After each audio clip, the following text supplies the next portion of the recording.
O, Spot. Spot. Binabantayan mo yan? Tulog kasi yan. Hindi mo malalaro yung anak ni El.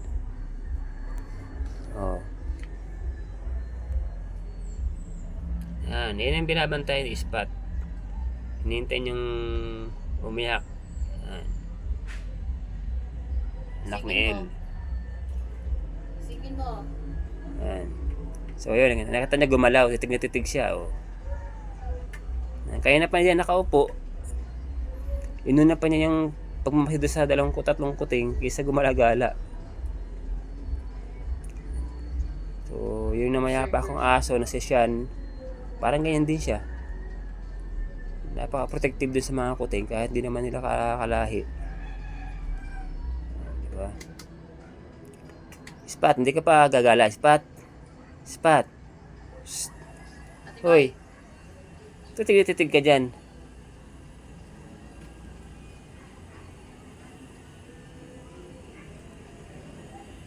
Patigoy. Tawag ka, Spot. Pat. Lupak yun. Gumagalaw lang yung tingin niya eh. Sige mo.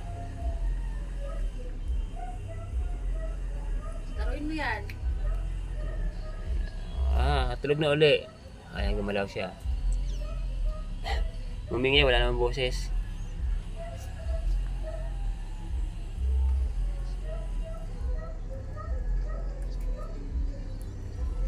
Hindi naman inano ng nanay ni El.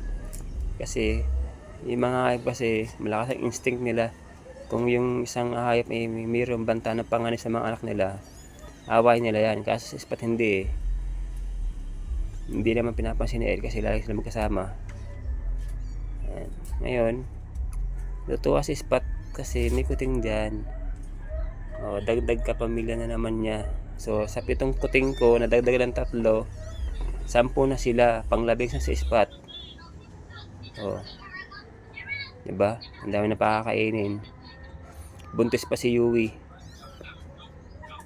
Padami ng mga pusa. Ayan, ito yung nanay. Yan si El. Tinitin niya lang si Spot. Yan. So, yan yung mga anak ni El, yung may kulay. Yan, yung isa, anak ni Yui. Ano yun yan?